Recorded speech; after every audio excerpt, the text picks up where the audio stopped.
Since launching his presidential campaign, former Vice President Joe Biden had largely avoided the types of unforced errors some were worried the self-described gaffe machine might make. Until this week.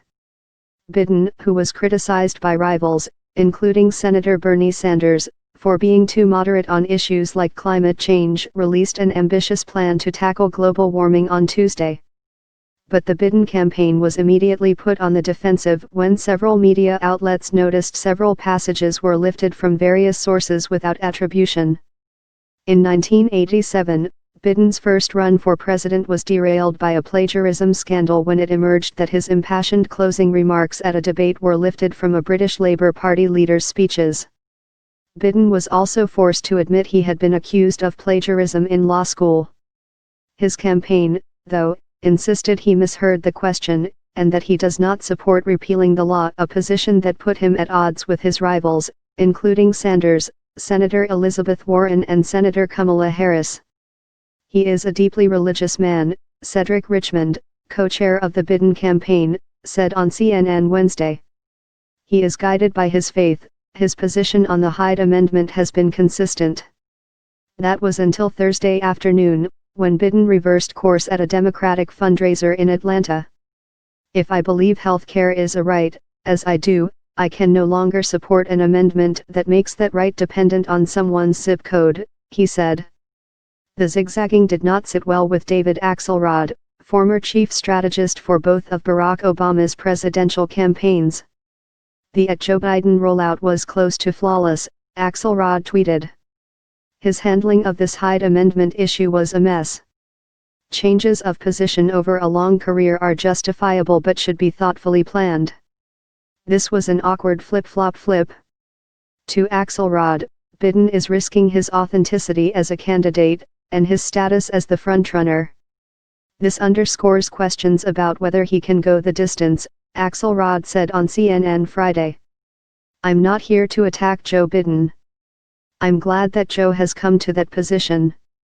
Senator Bernie Sanders to CNN on Biden's sudden support for repealing the Hyde Amendment. Candidates have a plan, or a score of different ones, to change the tax code. Candidates begin rolling out their climate plans. Farm Aid 2020, Warren, Sanders propose rescue plans for family farmers. Candidates tackle student debt crisis. One Democrat has a plan to run against Trump on immigration. Frightened by artificial intelligence?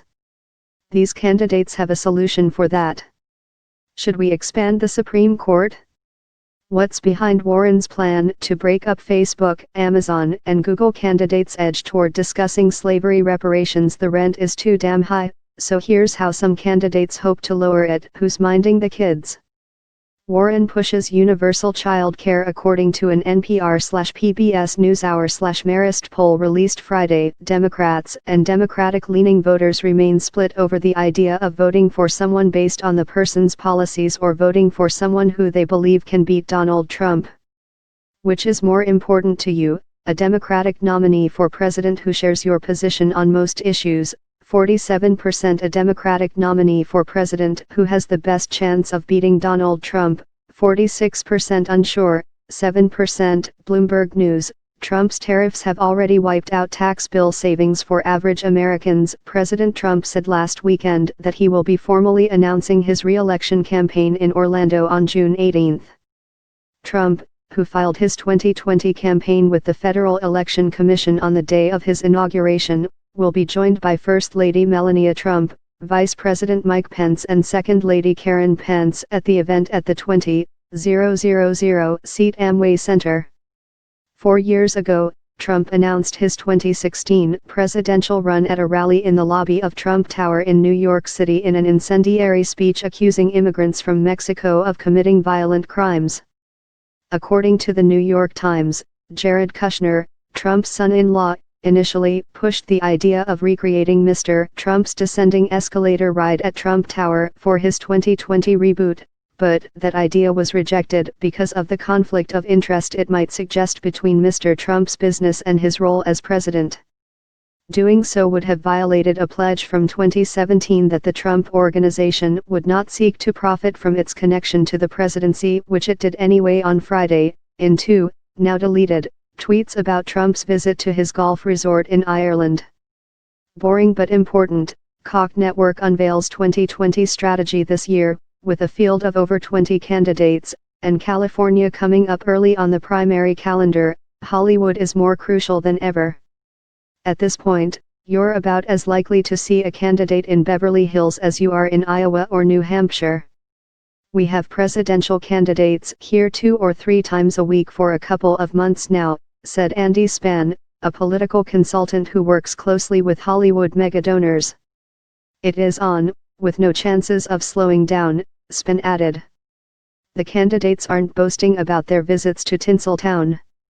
Much of the campaigning in Hollywood is taking place at invitation-only soirees hosted by entertainment industry power players.